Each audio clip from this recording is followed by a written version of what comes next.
that if your heart breaks so deeply, the city can hear it. A bus will appear with no number and no map, only one seat, beside the person fate never let you forget. This is the story, a bus where angels return, a poetic soul love story reborn, written by Jesus Pacampara. If this tale stirred something in you, a memory, a dream, or a truth, our Ko-fi, Amazon, and Patreon links are in the description.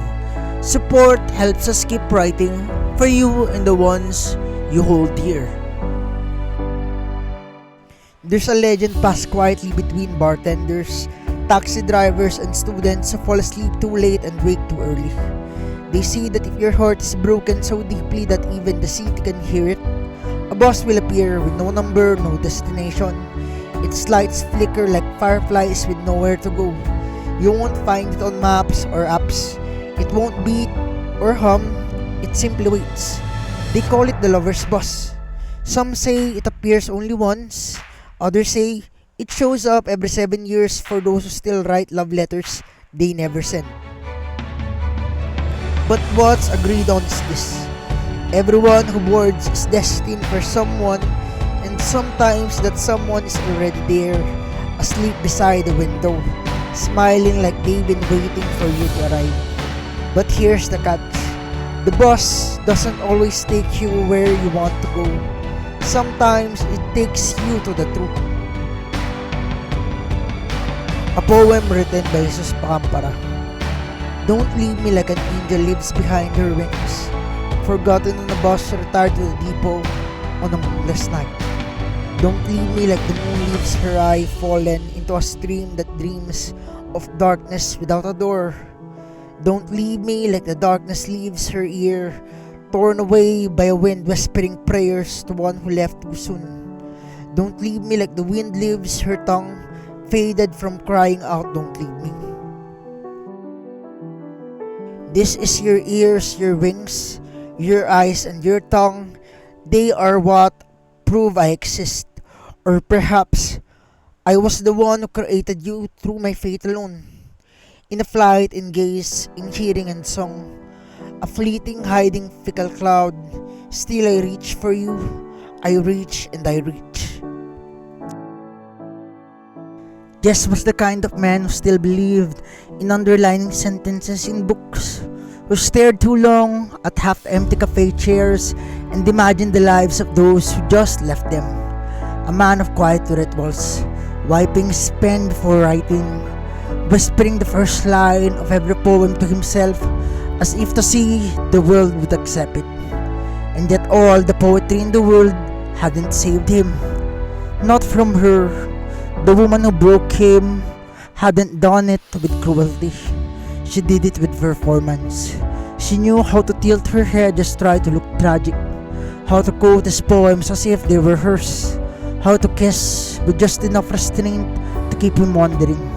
She loved being loved, but she didn't love him. He had confessed to her in a language she knew best. Verses curled around candlelight, syllables that smelled lavender and old books. He gave her everything, and she took.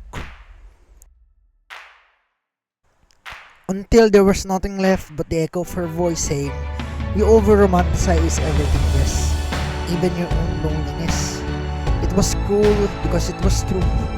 After she left, she stopped writing, not all at once. First the journal closed, then the pens dried, then the metaphors began to feel ridiculous. He who once could write 10 verses about the way a coffee cup cooled on a windowsill now couldn't put into words how it felt to breathe. Until one sleepless night, sitting on the edge of his bed where poems used to come like fireflies, he wrote, "Don't leave me like an angel leaves behind her wings, forgotten on a bus, retired to a depot on a moonless night." The rest spilled like blood. He didn't even know if it was good. He didn't care. It folded into his notebook and left his apartment at 1:37 a.m. Seoul at that hour was a city in pause, sleeping but never truly silent. He walked with no destination, just direction and just breath. And that's when he saw the bus. Bus number 3. No destination and no schedule. Its lights blinked like an old lighthouse remembering how to shine. He boarded. Only one passenger sat near the back. A girl asleep, her head against the glass, lips curled into the kind of smile people only wear in dreams. Her long black hair flowed down her coat like a waterfall at midnight.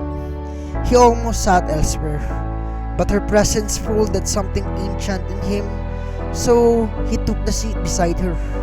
A few minutes later, her eyes opened slowly, adjusting to him like morning light through thin curtains. "You made it," she said simply, as if they had agreed to meet.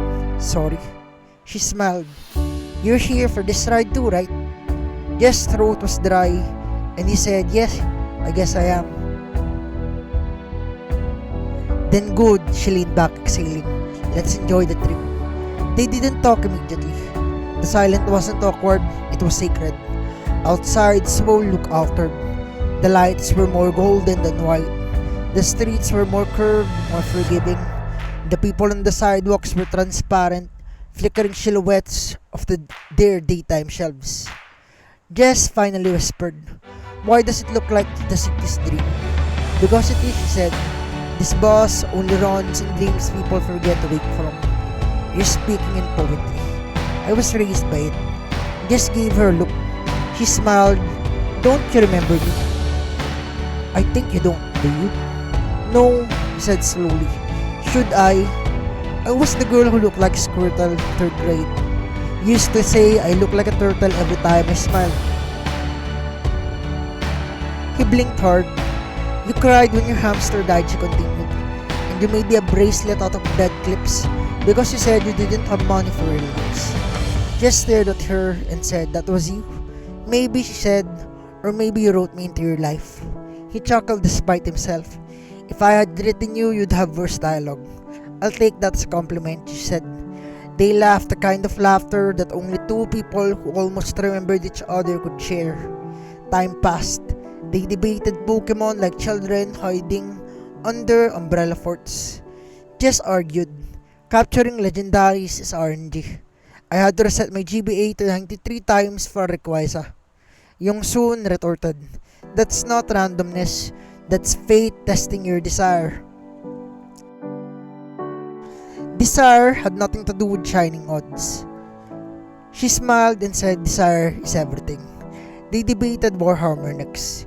Yongsun said, "At least their god exists, sort of. You can see what he does, it's messy sure, but it's something." I just leaned back and said, "Yeah, well, praying to a golden toilet isn't my kind of salvation." "So you'd rather believe in nothing," Yongsun replied. "I'd rather believe in fate," Jess said, "that humans can move mountains through it." She nodded and said, "Belief is a superpower. We don't just recall because it's grown-ups that think magic is embarrassing." There was a pause. Then softly she asked, "Why did you stop writing?" Jess hesitated. "Because I wrote for someone who turned it into a weapon. She used my words to paint herself amused, then left the moment I needed her most." "That's not your failure," Yongsun said gently. "It's hers." He didn't answer, just turned to the window. They talked about his poem next line by line. Yongsun dissected it like it was a love letter written to the universe itself. "Don't leave me like the moon leaves her eye, fallen into a stream that dreams of darkness without a door." "You wrote this like someone was still waiting," she said. "But Jess, what if she never was yours to wait for?" "She wasn't," he said quietly. "I just didn't want to admit." "You keep calling me an angel," she whispered. "Why?" "Because angels, they don't leave when the stars fade." Yongsun's voice trembled and said, "You're wrong." Jess looked at her. "Angels do leave," she said, "but they always come back at the right time to pick up their humans." He wanted to believe that so badly. "Then are you here to pick me up?" Yongsun hesitated. "I might leave again." "Why?" "Because fate isn't a one-way ride. It's a cycle. We meet, we test each other, we separate and we return." "So this isn't real." She reached over and touched his hand, It's as real as you believing it is. And the bus slowed. She stood. I'll get off here. He stood too. Wait, what if I want to follow? Then you'll find me, she said, when you're ready. Give me your number. If I'm your angel, she whispered, then we'll meet again. Part 2, the day angels walked Seoul. The sunflower still sat in the outer pocket of Jess's jacket. A little bent, a little bruised from the embrace, but alive and real. Yongsun had taken his hand with a kind of boldness that felt both new and remembered. The sun rose in faint hues above Mapo, casting the sky in watercolors too soft for names. They had agreed, without really saying so, to walk. No plans and just steps. Their first stop was a corner stall selling hotdog. Jess bought two. Yongsun took a bite and immediately winced, the syrup burning her tongue. Every time she muttered, Jess laughed, I told you to wait. And miss the molten sugar experience? Never. They sat on a stone bench facing the Han River. The wind blew gently, lifting strands of her hair, and Jess couldn't help watching her like she might disappear again if he blinked. So she said, chewing slowly, what do you love most about the city? He thought the bookstores hidden between nightclubs, the way the buildings look from the train when you're riding low, coffee shops with empty chairs that feel like time travel. He smiled and said, you're so weird. He said, you knew that when I called you Squirtle. He burst into laughter. Okay, called me Squirtle. He paused. You know, I always hated that I forgot your name. Yongsun turned to him, eyes playful. Maybe I never told you. You did, he replied. I just wasn't ready to remember. She felt quiet, then he reached over, gently brushing a flake of powdered sugar from his lip. Well, now you do. They climbed toward Namsan Park. The steps were cool, but she insisted, if we're going to talk about fate, we might as well hike to a tower in the sky. Jess groaned. You sound like a cult leader. Yongsun grinned, only if you hand out gimbap and poetry. By the time they reached Seoul Tower, they were breathless and giddy. The air thinned with altitude and unspoken thoughts. They stood at the observation deck, looking out over the endless ripple of buildings. From up here, Jess said, Seoul doesn't look lonely. Yongsun nodded. It looks like a place where everyone's waiting for someone. Did you wait for me? I forgot I was supposed to, she said until the bus. Jess lowered his gaze. I wanted to ask, were you real that night? I mean, was that your body or just your memory? Yongsun shrugged. I think it was my soul on the layover. He laughed and said, great, I fell for an astral projection. She reached into her bag and pulled out a lock. A simple one, silver, no engraving. Come on, she said. They walked to the railing where thousands of other locks clung like prayers with rusted hands. She clicked theirs into place. No names, Jess asked. We're not promises, Yongsun said. We're a moment. If we last forever, good. But if not, let's be beautiful while we do. Later, they rode the cable car down and she rested her head on his shoulder. The city passed beneath them like a dream told backward. They wandered into Isandong, where an old calligraphy shop stood untouched by time. Yongsun gasped when she saw the brushes. I used to sneak into shops like this, she said. Pretend I was some ancient poet's ghost. Just watch her fingers dance over the brush handles. You still are, he whispered. In Bukchon, Hanok village, they paused in front of an elderly woman feeding birds with torn scraps of John. Yongsun smiled. People think soul is an all neon and noise, but if you walk slow enough, it gives you offerings. Jess was too moved to reply. Instead, they walked toward a tiny Hanok tea house where silence reigned like an old friend. They sat by the window and sipped a santium tea. Yongsun looked at him seriously for the first time that day. You know, I'm still afraid of something's right. Of what? That I might leave again. Just stared at his reflection in his teacup. I'm not afraid of that anymore. She raised an eyebrow. I used to think love meant holding on, he said. But maybe it's knowing how to stay even when the world tries to erase you. I think I stayed for you. Yongsun blinked, eyes glossy. Then, I guess I'll have to stay too, Yongsun said lovingly. As the dusk kissed the sky, they walked along Cheonggyecheon stream. Lights glittered in the water, dancing like stars that had forgotten how to fly. They sat under a bridge, legs dangling, watching couples pass by. You ever wonder, Yongsun whispered, how many love stories are happening at once, all the time? Jess said. I used to think I missed my chance, that I was always 5 minutes late. Me too, Jess said. But then, you got on the bus. She looked at him, he smiled. That night, as they stood beneath the last lamp before the street split into orbit and into directions, Jess touched the sunflower in his pocket. Come home with me, he whispered. Yongsun looked at the road behind them, at the stars above, at the boy who once made bracelet out of bread clips and poems out of pain. And she said the only thing angel ever says when they find the human who waited is okay. Closing poem out of my league but still yours by Jesus Pacampara. It's her hair today like ink in the wind, and her eyes that catch even moonlight's breath. Every blink's a burst, every glance a hymn, and I fall again afraid but glad to forget. I watched her think with fingers and strands, thumb brushing curls like a painter's sigh. She pouts, she laughs, she tilts her head and leaves me dumb, undone, and tongue-tied. For I love her with all that I am. My words shake like leaves in her spring.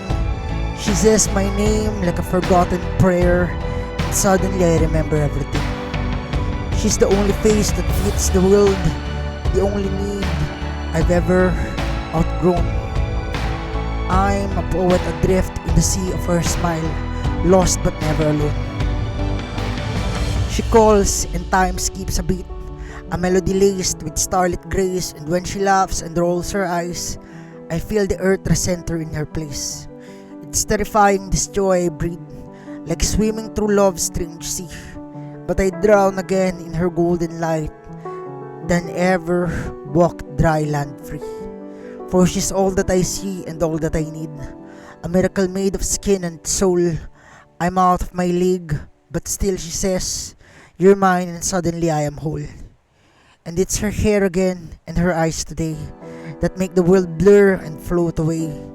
Each breath, a vow, each blink, a kiss. This piece is dedicated to my dearest sunshine, Kim Yongsun. Please show her your love and support on her channel, Solarcido. She's the heart behind so much of the light I share here. If you enjoy poems, short stories, and heartfelt journeys like this one, stay a while and see if any of my work resonates with you. I'd love for you to consider subscribing if you find a piece of your heart here. Also, feel free to leave a comment about what new story formats or poems you'd love to see. Your voice helps shape this growing storybook we're building here. Thank you for walking this world with me. Have a nice day.